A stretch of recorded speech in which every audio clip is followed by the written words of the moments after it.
Britain has expressed its deep concern at the political turmoil in Hong Kong. In his latest report on Hong Kong to Parliament, Foreign Minister Dominic Raab says China should consider a new security law.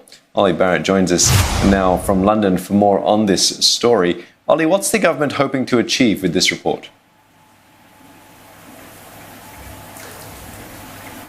Well, the report is published on a regular basis by the UK government as part of its historical commitments to Hong Kong. What we see, though, in this report is a pretty strongly worded foreword by the UK Foreign Secretary Dominic Raab, clearly trying to put further pressure on China over that security law for Hong Kong. Dominic Raab reiterating what he and the Prime Minister Boris Johnson have both said several times now over the last couple of weeks, which is that if Beijing does press ahead with that security law, then it will press ahead, the UK, with granting a path to citizenship for British national overseas people who are eligible for British passports in Hong Kong. That means a path to citizenship for as many as 3 million people here in the UK. So we know that China is particularly angry about that threat. And so the Foreign Secretary clearly deciding that this is another moment on which the UK can try and exert some further pressure on Beijing. Well, the UK is also accusing China of mistreating its consulate staff. Tell us about that.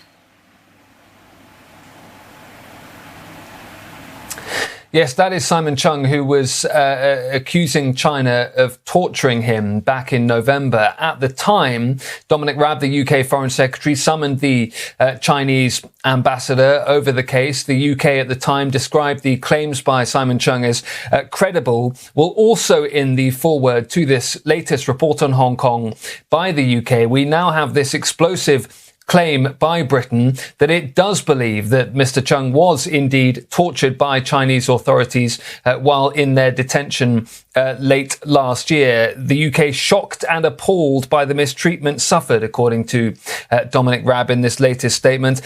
His treatment in Chinese detention for more than 2 weeks amounted to torture. As I say, explosive claims from the British government. When these allegations have previously been aired, China has responded very strongly indeed, criticising the UK for interference in its affairs, criticising the UK for what it had deemed inaccurate reporting of what had taken place with Mr. Chung. So a further deterioration we are now seeing in these pretty strongly worded claims, as I say, from the UK Foreign Secretary.